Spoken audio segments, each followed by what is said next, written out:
क्या भारत पाकिस्तान के खिलाफ कोई मुहिम जो कर सकता है, ये क्वेश्चन मार्क है। मोना, कोरोना का इशू है, लॉकडाउन है, बहुत अजीब सी सूरत हाल है, न सिर्फ पाकिस्तान और भारत में बल्कि पूरी दुनिया में। इस मामला का भी भारत कोई ना कोई इस्तेमाल कर सकता है अपने लिए किसी न किसी तरीके से, कोई मुहिम जो जी बिल्कुल, इसमें कोई शुबा नहीं है। और ज़रियात जैसे, बल्कि इससे पहले भी, अभी तो एक इसकी जो बात है, जो भी DGISPR का बयान है, उसका एक पूरा बैकग्राउंड है। उसका बैकग्राउंड है क्योंकि कश्मीर में ख़ास तौर पर जो 5 अगस्त 2019 को जो इक़दाम लिया गया, उसके अब नज़र आ रहे हैं कुछ, और हमेशा की तरह विद इन सेकेंड्स जो एक हरबा है भारत का कि विद इन सेकेंड्स पाकिस्तान पर उसका इल्ज़ाम लगाया जाता है। तो इस मरतबा भी यही हुआ है। एक हंदवाड़ा में जो अभी रिसेंट इनका एक आमना सामना हुआ है और अटैक हुआ है, बहुत भारी कैजुअलिटीज़ का सामना हुआ है वहाँ पर। इंडियन फ़ौज को भी, उनके अपने पुलिस के भी, वहाँ पर JNK के पुलिस के भी एहलकार उसमें मारे गए हैं और एक कर्नल तक उसमें मारे गए हैं भारतीय फ़ौज के। और वो फिर भी ये इल्ज़ाम आयद कर रहे हैं कि पाकिस्तान की तरफ से इन्फिल्ट्रेशन हुई है। तो वो माहौल इसमें बना रहे हैं, इसमें कोई शुबा नहीं है। मुझे वाकई इस बात का ख़तरा है कि एक तरफ आई वॉश वो दे रहे थे कि हम तमाम मिल के साउथ एशियन ममालिक कोरोना को शिकस्त दें, जो एक बहुत बड़ा आई वॉश था, और उन्होंने इस पर एक कॉन्फ्रेंस बुलाई थी वगैरह वगैरह।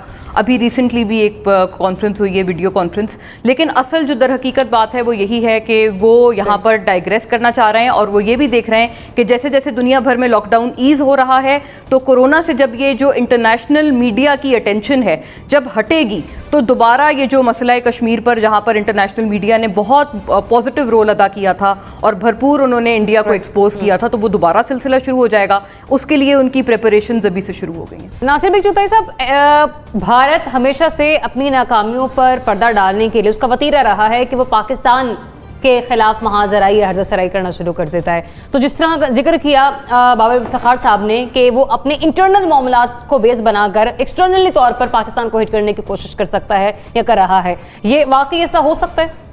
और ये तो बड़ी ज़बरदस्त रिपोर्ट है, इसमें उन्होंने सैंक्शंस की भी सिफारिश की है। अब मुझे पता नहीं ये सिफारिश कितनी बामल होती है, लेकिन एक जो उनका एजेंडा है उसको जहन में रखिएगा, और वो एजेंडा वही है कि अब आज़ाद कश्मीर की बारी है। और ये बार बार कह चुके हैं वो, और मैं इस बात का कायल हूँ वाकई कि मोदी जो कहता है वो करता है। ऐसा नहीं है कि मोदी ने जो कहा नहीं कहा हो, जो कहा उस पर अमल ना किया हो। अब उसके दोनों मंशूरों में 37 का था, उसके दोनों मंशूरों में मकबूजा कश्मीर पे कब्ज़े का था, उसके दोनों मंशूरों में शरीयत के ख़िलाफ़ कार्रवाई थी, उसके दोनों मंशूरों में गैर मुकामी मुसलमानों को निकालने की बात थी। तो वो कर रहे हैं ना वो। और अब आज़ाद कश्मीर का भी कि पूरा कश्मीर हमारा है, पूरा कश्मीर हमारा है, तो वो आज़ाद कश्मीर को टारगेट करने की कोशिश कर रहा है। और ये छोटी मोटी जो आप देख रही हैं सूरत हाल, ये एक पूरी चेन है जो एक बिग पिक्चर की तरह आपको लेके जाएगी। तो ज़ाहिर हम तैयार हैं, हमारी फ़ौज भी तैयार है, हमारे आवाम को भी तैयार होना पड़ेगा। एक कोरोना वोरोना से निकल जाएं, और निकल जाना चाहिए हमको, हमारे मौलवियों को चाहिए वो दुआ करें इसके लिए, फूंक फूंक भी मारें और दवा भी करें। एक बार उन्होंने तवक्कुल की बात की थी, तो तवक्कुल वही है कि आप ऊँट को रस्सी से बांध दें फिर अल्लाह पे छोड़ दें। तो आप तैयारी कर लें आप, और उसके बाद आज़ाद कश्मीर को डिफेंड भी करें और उसे तो मकबूजा कश्मीर को आज़ाद भी कराएं। वो ख्वाब है, लेकिन ख्वाब की ताबीर भी होती है।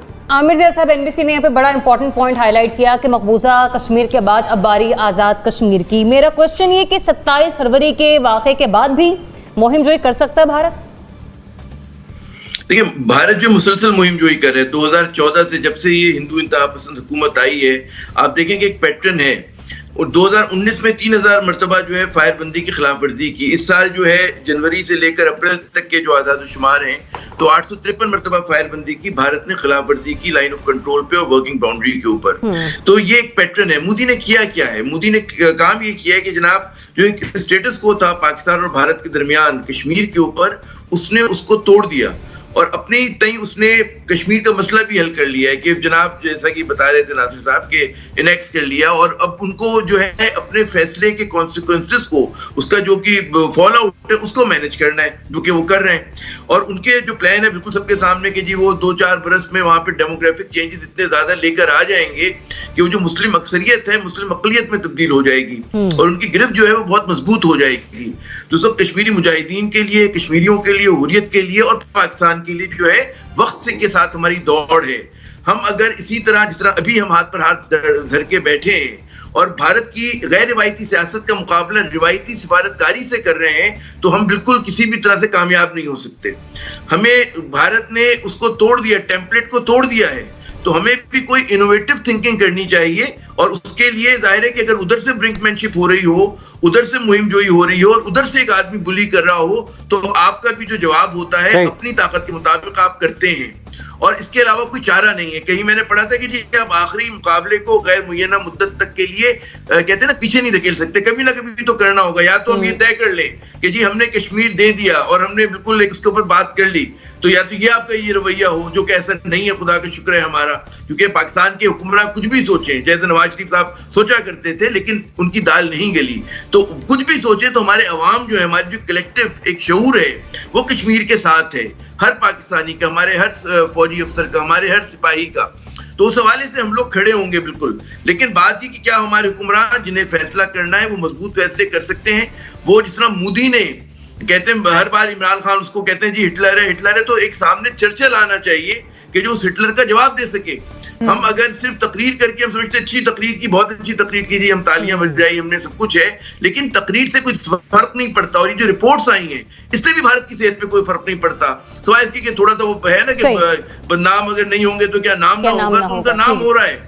आप जब तक उसके खिलाफ मतलब है उनको आंच महसूस होनी चाहिए, अपने फैसले की गरमाइश महसूस होनी चाहिए, उसके लिए यकीनन। और एक जो इमरान खान साहब को सोचना चाहिए, जो आपने कहा है कि आजाद कश्मीर के लोग मकबूजा कश्मीर के लोगों की मदद नहीं कर सकते। क्यों नहीं कर सकते? एक कौम है, एक नस्ल है, एक खून है।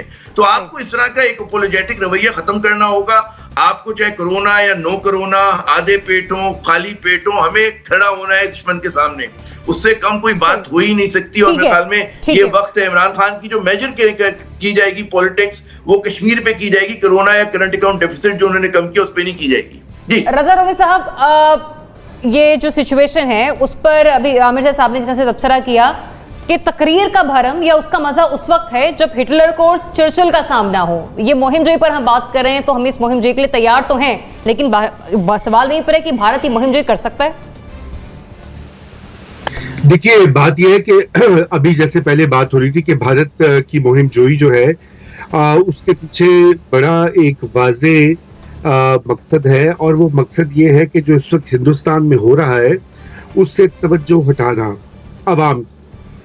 हिंदुस्तान जो है आपके जैसा कि आपने देखा है कि एक तो उनकी मईशत जो है वो मुस्तकिल गिरे जा रही है, और अब कोरोना वायरस की वजह से जो लॉकडाउन उन्होंने लगाए हैं इंडिया में, और अभी वो एक्सटेंड भी करते हैं मई के तीसरे हफ्ते तक, तो उसकी वजह से माशी तौर पर वो बहुत नीचे गिर रहा है उसकी पूरी की पूरी इकोनॉमी जो है।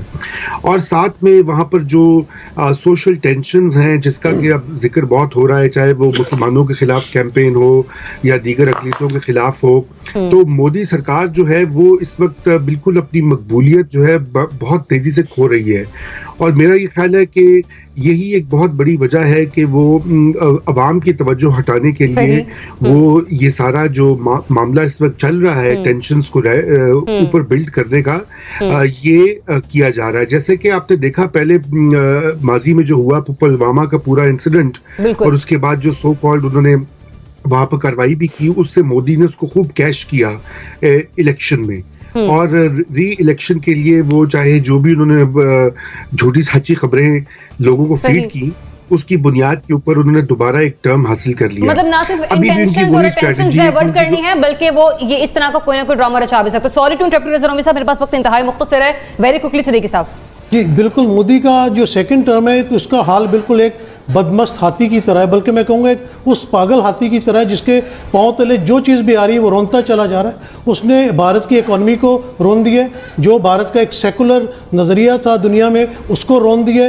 तो ये उसके तो बस उसको सिर्फ सुबह उठता है तो उसको पाकिस्तान का एक खौफ नज़र आता है। और आमिर ज़िया साहब ने तो इस वक्त जिस तरह बातें की इन्होंने तो मेरा भी खून गरमा दिया है। बिल्कुल होना ये चाहिए कि अगर वो कोई मुहिम जोई करना चाहता है तो हमें सिर्फ उसका ईंट का जवाब पत्थर से नहीं देना चाहिए, हमें एक ईंट का जवाब दो ईंटों के साथ देना चाहिए। हम जिस तरह 27 फरवरी को एक उनको सरप्राइज़ दे चुके हैं, अब ये जो छोटी मोटी झड़प है, अगर हमारी अफवाज जो है वो एक जंग की पूरी तैयारी करती है और हमारी अफवाज पाकिस्तान जो है वो पूरी कैपेबल है इनको जवाब देने की और उनकी स्ट्रेटजी भी वो बेहतर समझते हैं। लेकिन अब हम भी ये समझते हैं कि इनको एक ऐसा मुंह तोड़ जवाब भारत को देना चाहिए ताकि उनकी नस्लें याद रखें, क्योंकि ये जो हमारे कश्मीरी भाई हैं ये टुक टुक छोटी सी फायरिंग होती है, 2 मर गए, 4 शहीद हो गए, हमारे फौजी शहीद हो गए। अब इस चीज़ को पाकिस्तान जो एक नरमी वाला रवैया दिखाता है कि जब वो कोई हरकत करते हैं हम उसका मुंह तोड़ जवाब देते हैं, लेकिन मेरे ख्याल से तो अब इस तरह का मुंह तोड़ जवाब देना चाहिए कि उसकी हिम्मत ना हो कि ये रोज़ाना की जो LOC को ऊपर फायरिंग करता है और गरीब